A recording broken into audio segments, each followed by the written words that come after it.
Auzubillahiminash-shaytanir-rajim. Bismillahir-rahmanir-rahim. Dear student, this is fourth lecture in fourth chapter gases. तो start करेंगे आज का topic ideal gases, non ideal gases, deviation of gases from ideal gas. तो सबसे पहले ideal gas को जानते हैं कि आइडियल गैस क्या होती है। इसका डिफिनीशन है which obey gas law at all temperature and pressure. वो गैस जो हमारे पास गैस लॉ को ऑल टेम्परेचर और प्रेशर पे ओबे करता है, उसको फॉलो करता है, तो हम उस गैस को उसको आइडियल गैस कहते हैं। नॉन आइडियल गैस क्या होती है? नॉन आइडियल गैस का डिफिनीशन है कि do not obey gas law at all temperature and pressure. हमारे पास गैस लॉ को ओबे नहीं करता तमाम टेम्परेचर पे और प्रेशर पे, तो ये हमारे पास नॉन आइडियल गैस हो गया। इसके बाद प्रेशर हमारे पास लो होगा तो ये हमारे पास ओबे करेगा। टेम्परेचर हाई तो ये भी हमारे पास ओबे करेगा। अगर प्रेशर लो टेम्परेचर हाई तो ये हमारे पास ओबे करेगा। अगर प्रेशर हाई और टेम्परेचर लो तो ये हमारे पास डू नॉट ओबे, तो ये हमारे पास ओबे नहीं करता। Pressure high do not obey, temperature low do not obey, तो ये हमारे पास ओबे नहीं करता। इसके बाद अगर हम इसको देखेंगे at low temperature and high pressure they do not obey because intermolecular force of attraction is develop. अगर टेम्परेचर लो हो और प्रेशर हाई हो तो ये हमारे पास गैस लॉ को ओबे नहीं करता because intermolecular force of attraction is develop. Temperature हमारे पास लो होगा और प्रेशर हाई होगा तो हमारे पास intermolecular force of attraction develop होगा और इसको वो हमारे पास गैस लॉ को ओबे नहीं करता। अगर ग्राफिकल एक्सप्लेनेशन हम डिविएशन ऑफ गैस की करें तो वो ये होगा। गैस के ग्राफिकल एक्सप्लेनेशन को पढ़ते हैं तो ये हमारे पास ये होगा कि ideal gas equation PV is equal to NRT। हमारे पास आइडियल गैस इक्वेशन है PV divide by NRT is equal to NRT divide by NRT हो गया। तो NRT और NRT को जब ये एक दूसरे पर डिवाइड करें तो इससे 1 आ जाएगा। तो PV divide by NRT is equal to 1 is equal to Z compressibility factor इसको हम कहते हैं। PV divide by NRT is equal to 1 is equal to compressibility factor. तो आइडियल गैस की कंप्रेसिबिलिटी Z हमारे पास 1 के बराबर होगी। Deviation is directly proportional to intermolecular force. तो डिविएशन हमारे पास डायरेक्टली प्रोपोर्शनल होगा इंटरमॉलिक्यूलर फोर्स को। साइज हमारे पास डायरेक्टली प्रोपोर्शनल होगा मोलर मास को। और ऑर्डर ऑफ डिविएशन हमारे पास इस तरह होगा, कार्बन डाइऑक्साइड की सबसे ज़्यादा होगा, फिर नाइट्रोजन की, फिर हाइड्रोजन की, फिर हीलियम की। अगर हम इसके डायग्राम को ड्रा करें तो ये इस तरह है।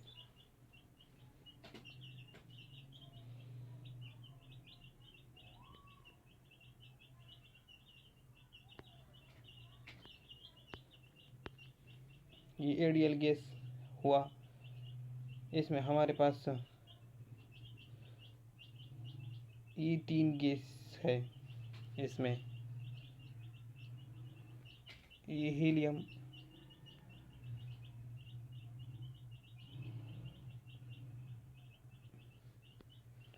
ये नाइट्रोजन, ये कार्बन डाइऑक्साइड,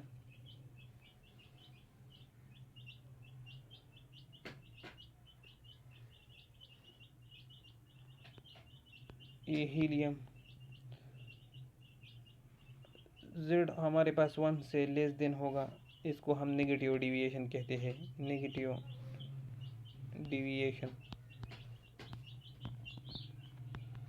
और Z हमारे पास ग्रेटर देन होगा 1 से, ये हमारे पास पॉजिटिव डिविएशन है। पॉजिटिव डिविएशन ये ऑक्सीजन है और ये Z होगा, ये प्रेशर।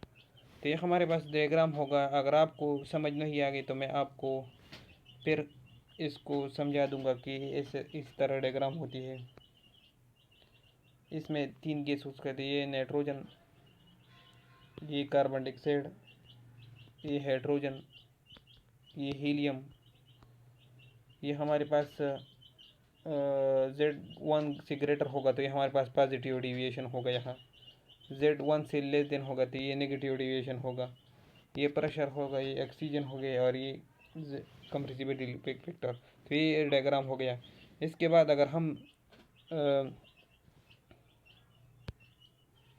अगर रीज़न को पढ़े तो ये हमारे पास इस तरह होगा।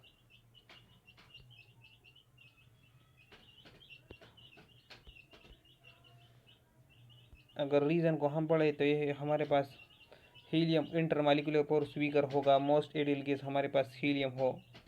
If value of Z is greater than 1, ये हमारे पास positive which show repulsive force. If value of Z is greater than 1 is positive deviation which show repulsive force. अगर Z का वैल्यू ग्रेटर होगा 1 से तो ये हमारे पास पॉजिटिव डिविएशन होगा और ये हमारे पास रिपल्सिव फोर्स होगा। अगर value of Z smaller than 1 तो हमारे पास नेगेटिव डिविएशन वे शो अट्रैक्टिव फोर्स। अगर Z का वैल्यू 1 से लेस होगा, स्मॉलर होगा तो हमारे पास नेगेटिव डिविएशन होगा और ये हमारे पास इसमें अट्रैक्टिव फोर्स होगा। Deviation will be greater when temperature low and pressure high. Deviation हमारे पास ग्रेटर होगा व्हेन टेम्परेचर हमारे पास लो होगा और प्रेशर हाई होगा। Deviation will be minimum when temperature high and pressure low. Deviation हमारे पास मिनिमम होगा जब टेम्परेचर हाई और प्रेशर लो होगा। इसके बाद अगर हम एग्जाम्पल से ये डिस्कस करें तो हमारे पास इनिथ्री अमोनिया है। 0 centigrade does not obey gas law. तो ये हमारे पास 0 सेंटीग्रेड पे वो गैस लॉ को ओबे नहीं करता, फॉलो नहीं करता। इंटरमॉलिक्यूलर फोर्स इसमें ग्रेटर होगा। नॉन रेडियल गैस होगा ये, क्योंकि ओबे नहीं करता तो ये हमारे पास नॉन रेडियल गैस हो गया। इसके बाद अगर हम आ जाए, टेम्परेचर इसमें लो होगा, प्रेशर इसमें हाई होगा E3 में 0 सेंटीग्रेड पे। तो 0 सेंटीग्रेड पे ये ओबे नहीं करता। इंटरमॉलिक्यूलर फोर्स ग्रेटर होगा, नॉन रेडियल गैस होगा, टेम्परेचर लो होगा, प्रेशर हाई होगा। इसके बाद अगर 50 सेंटीग्रेड पे देखें तो ये हमारे पास इसी तरह होगा कि ओबे गैस ला, ये हमारे पास गैस ला ओबे करेगा, नो इंटरमॉलिक्यूलर फोर्स इसमें होगा, आइडियल गैस होगा ये, और टेम्परेचर हाई और प्रेशर लो। तो ये हमारे पास आइडियल गैस होगा क्योंकि ओबे गैस ला का नो इंटरमॉलिक्यूलर फोर्स और टेम्परेचर हाई और प्रेशर लो। दूसरा एग्जांपल हो गया इसमें, दूसरा एग्जांपल हमारे पास ऑक्सीजन है। इसमें दूसरा एग्जांपल हमारे पास हाइड्रोजन। 0 सेंटीग्रेड पे हाइड्रोजन हमारे पास गैस लॉ को ओबे करता है और वीक इंटरमॉलिक्यूलर फोर्स हो इसमें। 0 सेंटीग्रेड पे carbon dioxide does not obey gas law, हमारे पास गैस लॉ को ओबे नहीं करता है, इसमें स्ट्रांग इंटरमॉलिक्यूलर फोर्स होता है। तो ये हमारे पास कुछ एग्जांपल हुआ कि अमोनिया, हाइड्रोजन और कार्बन डाइऑक्साइड। तो ये हमारे पास एग्जांपल हुआ। अगर इसके बाद अगर हम डिस्कस करें रीज़न ऑफ डिविएशन, ये इम्पॉर्टेंट है एमसीक्यूज के लिहाज से। अगर हम रीज़न को पढ़े डिविएशन की किस तरह ये डिविएशन करते हैं तो इंटरमॉलिक्यूलर फोर्स हमारे पास ग्रेटर होगा। At high temperature and pressure and temperature the volume of the gas can not B neglected. High pressure और टेम्परेचर पे वॉल्यूम ऑफ गैस हम निगलेक्ट नहीं करते और इंटरमॉलिक्यूलर फोर्स हमारे पास ग्रेटर होगा। कंडीशन ऑफ डिविएशन हम पढ़ते हैं कि हाई प्रेशर होगा, pressure increase molecule come closer. Pressure हमारे पास इंक्रीज होगा तो मॉलिक्यूल हमारे पास क्लोज, एक दूसरे के क्लोज आएगा और इंटरमॉलिक्यूलर फोर्स क्रिएट होगा। हाई प्रेशर और pressure increase molecule come closer, intermolecular force हमारे पास क्रिएट होगा। Pressure increase space decrease, pressure हमारे पास इंक्रीज होगा तो स्पेस हमारे पास डिक्रीज होगा और वॉल्यूम ऑफ गैस मॉलिक्यूल की कैन नॉट बी निगलेक्ट, जिसको हम निगलेक्ट नहीं करते। Low temperature decrease space decrease intermolecular force created.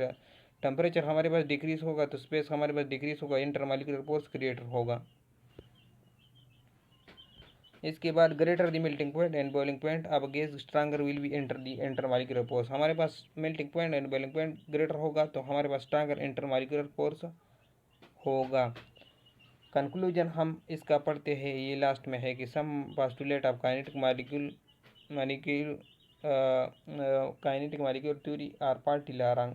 कुछ पोस्टुलेट हमारे पास काइनेटिक मॉलिक्यूल थ्योरी का पार्ट है या रंग है।